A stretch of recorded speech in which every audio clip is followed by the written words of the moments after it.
All right. So we looked at um, in our last article, we looked at the way the brain responds to, or how the brain develops over time, and we know that the brain tends to take a little bit longer to develop than even the human body does.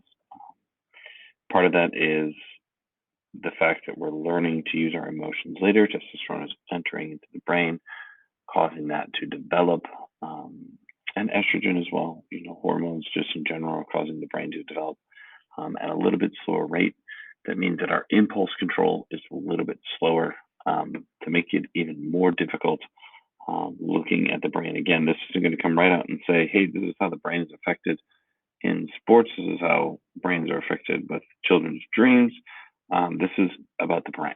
This is about, as the brain develops, as the brain sees things, are people able to make clear cut decisions between right and wrong, life and death, are the things that inhibit that. And we looked at two different articles before this that show that maybe adolescence is not the time of adolescence is not the best time in order to be able to differentiate between major decisions.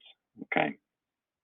So, brain scientists Susanna Martinez Kandi and Stephen L. Macknick study how the human visual system responds to and perceives the world around us.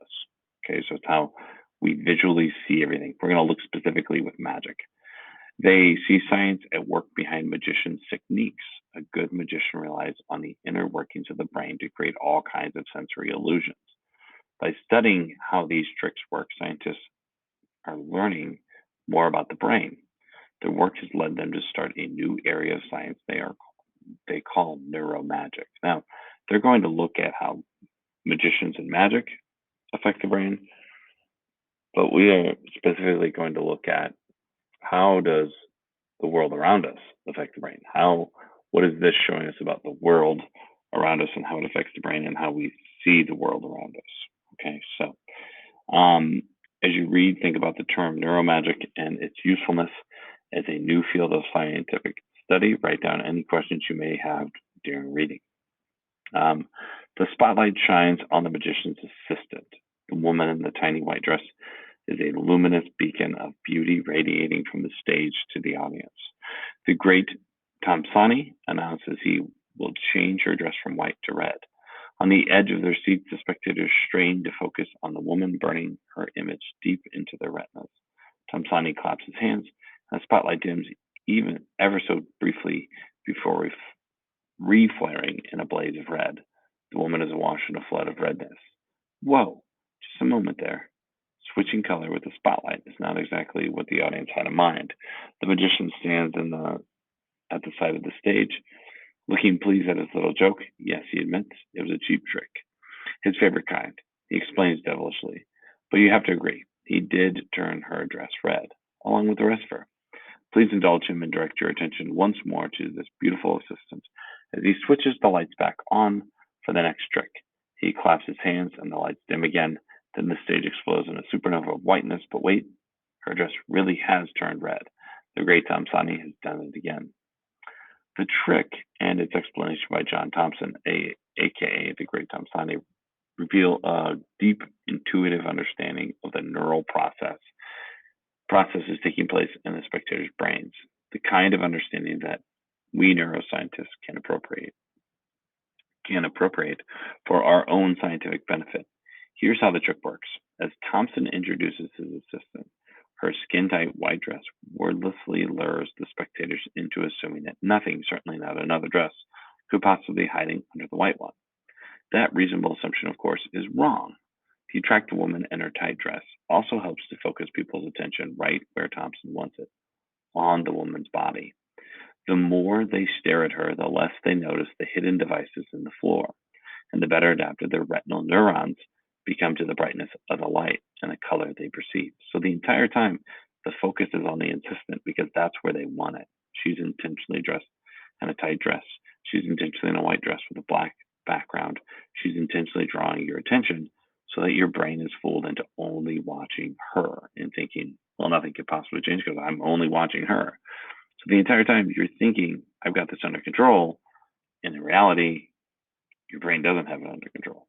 So All during Thompson's patter, after his little joke, each spectator's visual system is undergoing a brain process called neural adaptation. The responsiveness of a neural system to a constant stimulus, as measured by the firing rate of the relevant neurons. So, in other words, the brain is trying to catch up, right? It's catching up to all this stimulus.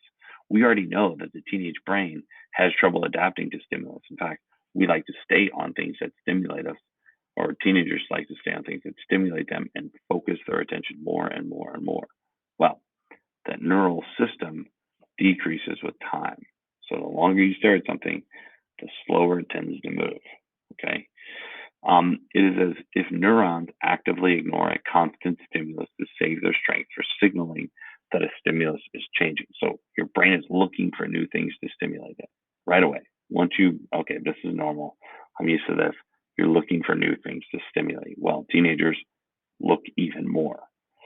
When the constant stimulus is turned off, the adapted neurons fire a rebound response known as an after discharge.